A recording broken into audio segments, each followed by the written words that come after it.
Welcome back to my vlog, Charles the Barber, ang nag-isang barbero na, vlogger pa. At ngayon ay gugupit tayo ng walang kamatayang burst fade. Shoutout muna kay Alfred Mendez. Pa-wash out daw. Wash out sa'yo, brother. So ngayon ay tuturuan ko kayo ng mabilisang burst fade ito. At tamang blending. Yung blending na ito ay mabilisan.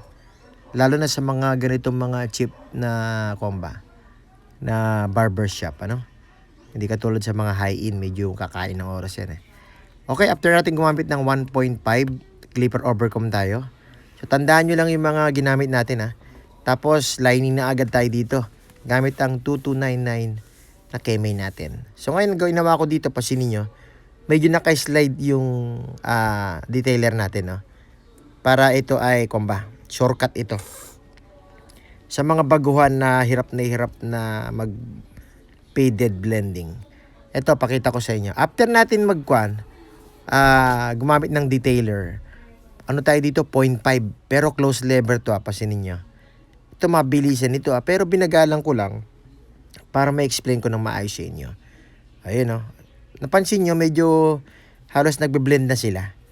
Dalawa pa lang yung ginamit ko dyan, ha. Detailer pa lang, tsaka yung 0.5 blending na. Ayan, no? So, dito halfway lang ako. Konting-konting pakain lang. Siyempre, tansyahan muna tayo. Baka biglang mapasobra. Mawala ang blending. Ayun, napapansin nyo, nawawala ng guhit. Oh. Ito yung mabilis ang burst fade natin. So, baka makatulong ito sa inyo. Hindi naman ako eksperto. Siyempre, araw-araw nagpa-practice pa rin tayo. At inaalam natin kung saan tayo mapapabuti at mapapabilis. Lalo na kapag maraming customer na maayos. Kumbaga mabilis pero quality. Okay, napansin nyo, medyo blending na sila. Konting-konti na lang yung adjust natin na yung mga dark spot ba. Okay, itong, pansinin nyo yung galaw natin dito, yung motion natin. Very, very napakaliit ng boob natin dyan. Pansinin nyo. Huwag pa dalos-dalos kasi baka tumaas ang blending. Sa barbero, ito ang pinakamahalaga ang blending. Kaya tinuro ko sa inyo, baka makatulong itong diskarte ko na ito. After nyan, detailer, gumamit ako dito ng Chinon detailer ko. Kinuha ko lang ang mga konting-konting naiwan na dark spot na buhok para mas lalong maging maangas. Kumbaga makinis ba at malinis. Sa mga baguhan, baka makatulong po ito. Okay, ahit na agad tayo. So dito ay duluan lang natin itong temple para medyo pabilog ba. Para medyo may style pack up ba ito. Konti lang naman. Dahil huwag natin masyadong pakasi ba. Okay. Ito ay din ako dito sa para medyo malinis na ito. Sa gilid. Pakita ko sa inyo itong dahil itong buhok ng customer ay hindi siya pantay-pantay. May mga tubo ba na iilan at yung iba wala. Okay, 1.5 ang gamit ko dito. Tapos, i-blending ko lang yan ng number 2 guard. Tapos, okay na yon dahil ang kanyang ulo ay medyo matambok ba sa itaas. Okay, ngayon ay, na tayo dito. B-shape na tayo.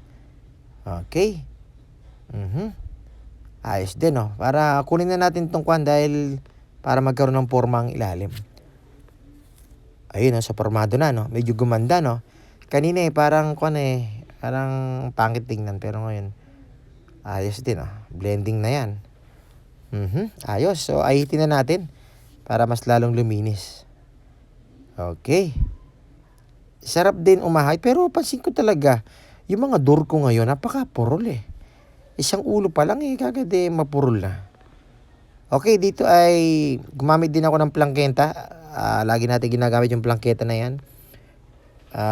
Okay, tapos dito ay angel's cut tayo at bawas lang daw ng konti at konting trim.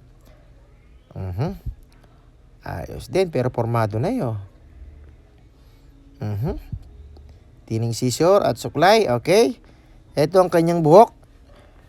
Pakabilis ng burst fade natin So simple lang yan baka makatulong. Okay, ito ang ating finished product. Napakasimple ng burst fade, linis Bumagay din sa kanya, Pwede na. Ayos din, Okay, check tayo. Back check. Goods. Maganda naman siya. Okay, so side check tayo. Goods din. Maayos na maayos ang burst fade na ito. Okay, final side natin. Ito. Ayos. Panalong panalo ito. Don't forget to follow and likes. Thank you, Lord.